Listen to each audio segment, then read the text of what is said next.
Have you guys ever checked into a campground or an RV resort only to be handed a list of rules longer than your grandfather's ear hair? Does the place you're staying feel more like a military boot camp than an RV resort? Well, hang on to your hats, because today we're talking about the 7 most stupid, ridiculous campground rules we've ever encountered. Welcome back to the Camping Loop. Now, if you guys have been watching for a while, you know, more than anyone, we love the great outdoors. But sometimes we wonder if the people that wrote these rules have ever stepped outside of their living rooms. Number 1, not allowing your rig if it's over 10 years old. Did you guys know that some RV parks out there don't allow your rig if it's over a certain number of years old? Now, most places that set this rule, it's around 10 or 15 years, you know, because if you got a 2013 model year, must be a complete eyesore, right? Now just imagine if we applied the same logic to people. Like, hey Grandpa, you're going to have to sit this year's family reunion out. You just turned 80 years old and you're leaking a little. Guys, the fact of the matter is most people that buy a new RV are paying for it for 10 or 15 years, and you're telling me that they already have restrictions on the places that they can go? Or what about the folks just starting out and maybe they can't afford a brand new rig? Now listen, I get it. They probably don't want you showing up in the Partridge Family bus or something held together with ratchet straps. But really, 10 years? That's just stupid and ridiculous. It should be based on condition. Number 2, not allowing a clothesline or even drying any towels outside. Really? Now, I get that this isn't a laundromat and it's camping, really, but what are we supposed to do with your stanky socks and wet towels from the beach? Now, let's get real for a minute. Have you ever been camping in the rain or a storm or with kids? It's an absolute mess, and I get it. Say the campground doesn't want to spoil their Instagram feed with a pair of Rogue undies waving in the wind. But when the hell did drying out your wet clothes or your muddy shoes become an epidemic that I'm not aware of? I guess maybe you guys are lucky enough to book a campsite with a washer and dryer. That way you got nothing to worry about. Number 3, breed restrictions on dogs. Now I know, I said it, and some of you might not agree.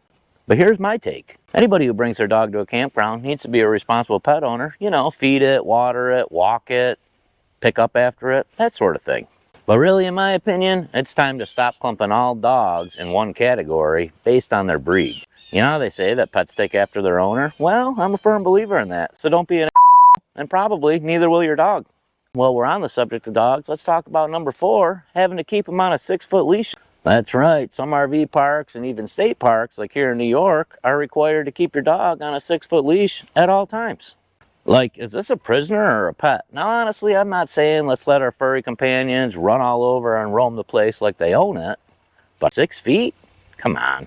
Like, I wonder if somebody comes around with a tape measure and enforce this. Fact of the matter is, it comes down to responsible pet ownership, like I said, and you guys are the ones responsible for keeping them in control. Now let's give our 4-legged family members a bit of freedom. Well, honestly, keeping them safe. Frankly, they deserve more than a 6-foot world thought up by clearly somebody who's a stupid cat lover. Number 5, charging extra for kids. Have you guys ever stayed at an RV resort that has amenities like a splash pad, a pool, a jumping pillow, you know, stuff geared towards children? Well, then you probably know how much extra they charge per kid. And don't you guys love how they try to justify it? Well, we need to account for the extra water or the wear and tear in our facilities from the kids. Right. You know, because kids with sticky hands are single-handedly ruin your facility. Quick, somebody call the ranger. Timmy's on the slide again. And what about checking out? We've been at some parks where we've seen in the rules they charge up to $5 per minute after 11 o'clock. Now, honestly, state parks are pretty good about this, but if you've ever had the pleasure of staying at Cayuga Lake in New York, be prepared for the ranger to stop by the morning of checkout to hurry you along the way. Camera died, had to plug it in. Anyway, it's the places that have your credit card on file. Those are the ones you got to watch out for, because we all know if they don't have it, how can they charge you? Number 7, daytime guests aren't allowed to use the restroom at the facilities. Wait a minute, what? Now, unfortunately, a lot of private facilities out there have a locked bathroom and you need a key code in order to access it, and you got to be cleared by the Secret Service in order to use it. Now, hopefully you guys got your tanks pumped out before your guests arrive, because unfortunately that's probably the only toilet they're going to be able to use unless you pay typically a $10 fee for, again, that key code access. Now, I know some campgrounds have the most absurd rules we've ever heard, but sometimes you got to roll with the punches, especially when nature calls. And let us know down in the comment section what kind of stupid rules or regulations maybe you guys encountered along the way on your camping trips. And if you've enjoyed any of these campground shenanigans and you want to see more, go ahead and hit that subscribe button and notification bell down below. That way, you're always up to date. And until next time, follow the rules out there.